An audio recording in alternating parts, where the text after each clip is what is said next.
ce qu'on reproche aux woke, c'est pas seulement leurs idées, puis c'est toujours exagéré quand on dit que les idées d'un groupe sont toutes achetées aux poubelles.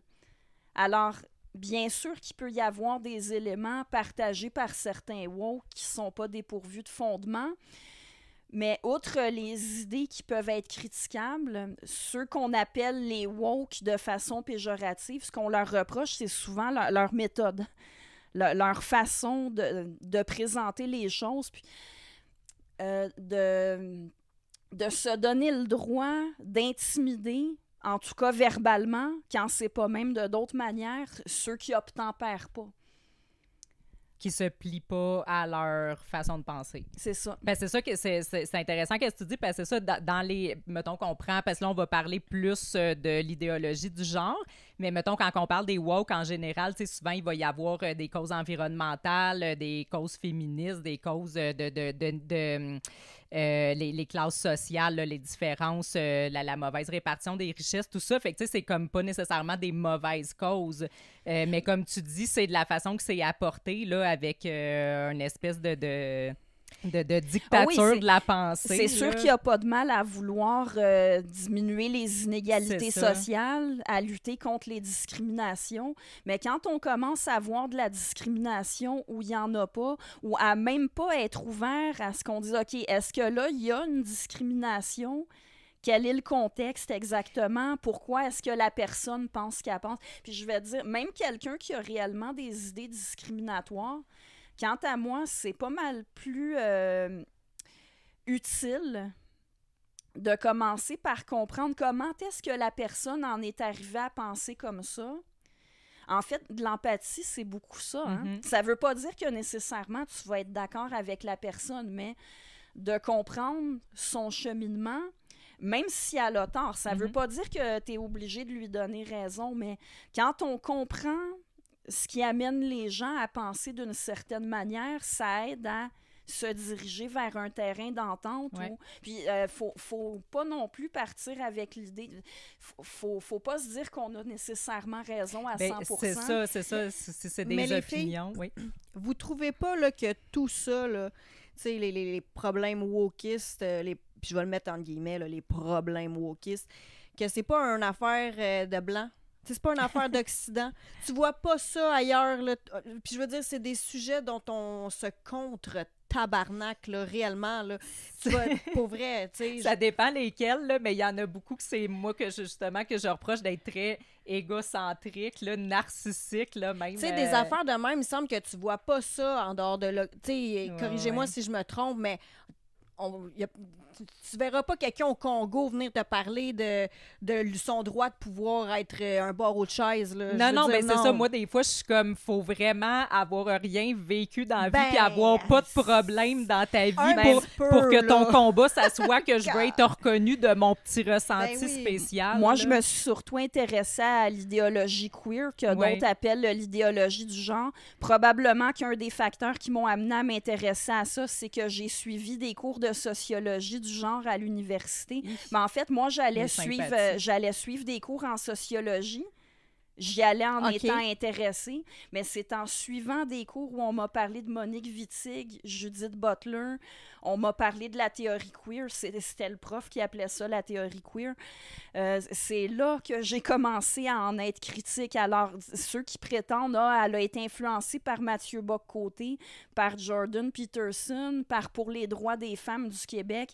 Non, les premiers qui m'ont incité à critiquer cette théorie-là, c'était des gens qui la promouvaient et que j'allais écouter en m'attendant à être d'accord avec eux. Là. Alors, mon parcours, il n'est pas du tout celui que mes détracteurs prétendent. Puis pour en revenir à ce que vous disiez toutes les deux, des histoires de pronoms, quand tu rames pour garder un toit sur la tête de tes enfants puis leur apporter à manger, t'as certainement pas le temps, le loisir de penser à quel pronom t'aimerais qu'on utilise pour te désigner. Exact.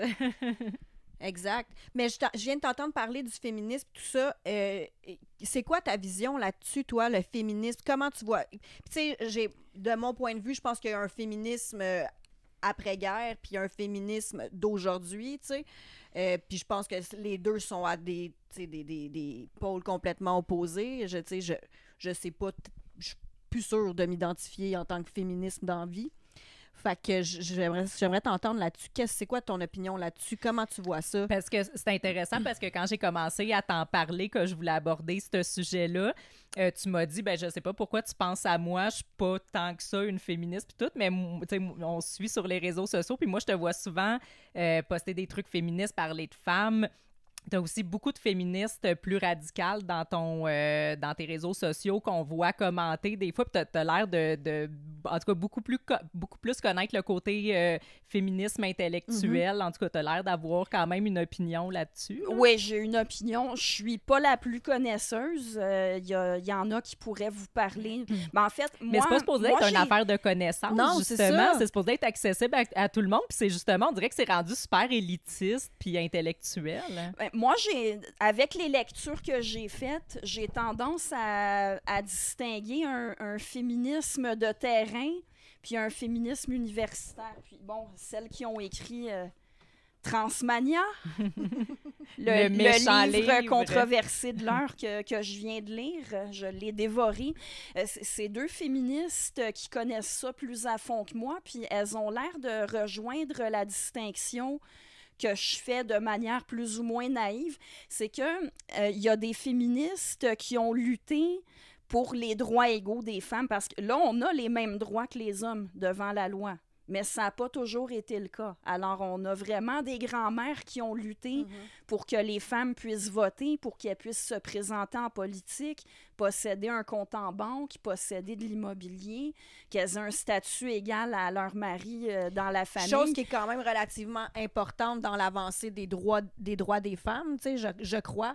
Puis sinon, il y a les luttes pour les droits liés à la maternité, pour qu'une femme qui choisit de travailler à l'extérieur de la maison, de gagner un salaire, que ça puisse être concilié avec la maternité, que les installations, comme bon, nous, une fois par mois, on a des inconvénients pour lesquels, si on n'a pas des installations sanitaires qui nous permettent d'en prendre soin, ça pourrait être difficile d'aller étudier, d'aller travailler.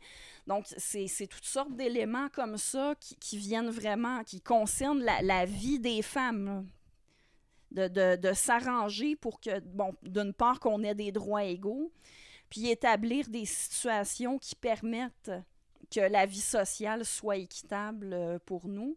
Ça implique, vous le remarquerez, d'avoir conscience des différences entre les sexes, arranger les choses pour que les besoins sexo spécifiques des femmes soient pris en compte. Ça implique de se rendre compte qu'il y a des besoins sexo spécifiques différents. J'adore. Mais le féminisme que j'appelle universitaire, là, c'est plus des théories. Puis c'est pas nécessairement... En soi, c'est pas une mauvaise chose de réfléchir, d'aller sur le plan intellectuel, aller chercher des statistiques, proposer des nouvelles idées. C'est pas mauvais de le faire, mais ça devient un problème quand on revient pas à un moment donné à la vie hors universitaire pour s'assurer que les théories soient pas complètement déconnectées de la vie de la vie réelle. Parce qu'on pousse pas un peu le féminisme, mais je dis un peu, ne poussons-nous pas le féminisme trop loin en ce moment dans les dernières années? Ben c'est ça, là, comme tu dis, on est égal aux yeux de la loi. Il y a sûrement des améliorations. Moi, je pense qu'il y en a du côté... On est en train de démasculiniser tous les hommes, là. C'est ça, ils virent toutes femmes, là. Puis là, nous, il faut qu'on leur laisse la place. Excuse-moi, non. Mais pas juste ça, tu sais, outre le débat des genres, même pour les femmes, j'ai l'impression que là, c'est rendu juste de la victimisation. Moi, je suis une femme, puis je me sens pas...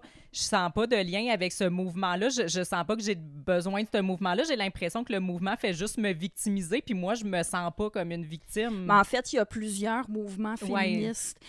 Puis, en lisant Transmania, j'ai remarqué que les deux auteurs me rejoignent sur un point. Elle reproche au féminisme, ou en tout cas à certains types de féminisme, d'avoir comme visée que, en fait, on fait des qualités masculines l'idéal Faudrait que les femmes aient des qualités masculines, mais là, c'est sûr qu'on peut juste Qu'on être soit là, égal aux hommes mais comme qu'ils sont. Là. de valoriser les qualités, les qualités féminines autant que les qualités masculines. Ça, Puis, c'est peut-être une meilleure Je trouve que ça approche. va encore plus loin parce que si je parle de mon expérience personnelle, tu sais, il y a beaucoup d'hommes qui me perçoivent comme étant très masculine et je pense que j'ai développé ça à cause des hommes dans ma vie qui ont été très féminins et qu'il a fallu que je prenne le rôle masculin. Et suite à ça, ben tu sais, tu dis on valorise beaucoup les qualités masculines dans les femmes. Au contraire, moi, les hommes que je rencontre habituellement sont comme « OK, mais t'es beaucoup trop masculine. » On est mêlés, là. On rend les femmes hyper masculines parce que les hommes sont pas capables d'être dans leur énergie masculine à eux. Mais après ça, on reproche à ces femmes-là d'avoir pris leur vie en main de manière masculine parce qu'il n'y avait pas d'autre choix, tu sais, que de provider comme un homme. Mais on s'attarde beaucoup sur les problèmes comme ça pour les femmes, mais moi, j'ai l'impression, justement, si on veut être vraiment égal, j'ai l'impression que les hommes ont, ben, je sais pas autant, là, j'ai pas les statistiques, mais ont aussi beaucoup de pression sociale d'être des hommes, d'être ci, d'être ça. Puis, justement, d'un côté, on leur dit, faut que tu sois fort, faut que tu sois ci, faut que tu sois ça, mais faut plus que tu sois fort, faut plus... Ben, c'est ça. Fait qu'eux aussi, ils ont des messages contradictoires de la société. Là, c'est soit un homme, soit fort, mais soit en même temps, fais pas ci, fais pas ça, parce que t'es toxique, soit pas toxique, la masculinité... Fait que là, eux autres avec... C'est comme à trop pousser, on revire ça complètement, puis tu sais, c'est... Ouais. On est en train de tout fuck up. Mais je dirais pas que le féminisme... dire que le féminisme va trop loin, je dirais pas ça. OK. Parce que c'est plus complexe que ça, justement. C'est qu'il y a encore des combats féministes qui sont pertinents. Ben justement, là, en ce moment... Il y a tout le problème qui est lié à l'idéologie queer, le fait que de plus en plus, on impose l'identité de genre à la place du sexe comme référence sociale. Moi, j'ai pas de problème à ce que le fait qu'il y en ait qui s'identifient à un genre, moi, je crois pas à ça. Ça fait pas partie de ma conception du monde, le genre. Il y en a que oui, alors qu'on leur fasse de la place, mais on n'a pas à remplacer la référence au sexe par la référence à autre chose. Mais là... Puis là, c'est qu'on enlève aux femmes leur catégorie basée sur le sexe, mais c'est qu'il y a des besoins sexo-spécifiques. Le dimorphisme sexuel, ça existe, ça a des implications concrètes. Puis par ailleurs, la lutte contre le sexisme des religions, c'est encore pertinent. Les religions n'ont plus de pouvoir sur l'État, ici en Occident, en tout cas au Québec. Mais de dénoncer les idées sexistes qui viennent des religions, quant à moi, c'est encore un combat féministe valable. PDF Québec, un de leurs chevaux de bataille, c'est l'exploitation de mères porteuses. Puis elles font valoir que c'est souvent des femmes dans des situations économiques difficiles qui sont probablement qu'elles font ça parce qu'elles n'ont pas d'autre choix. Ça, c'est parfaitement valable. Mais comme est-ce combat que le féministe. féminisme perd pas toute de sa valeur au moment où on intègre là-dedans des hommes qui deviennent femmes pour venir se... puis qu'on les laisse nous effacer?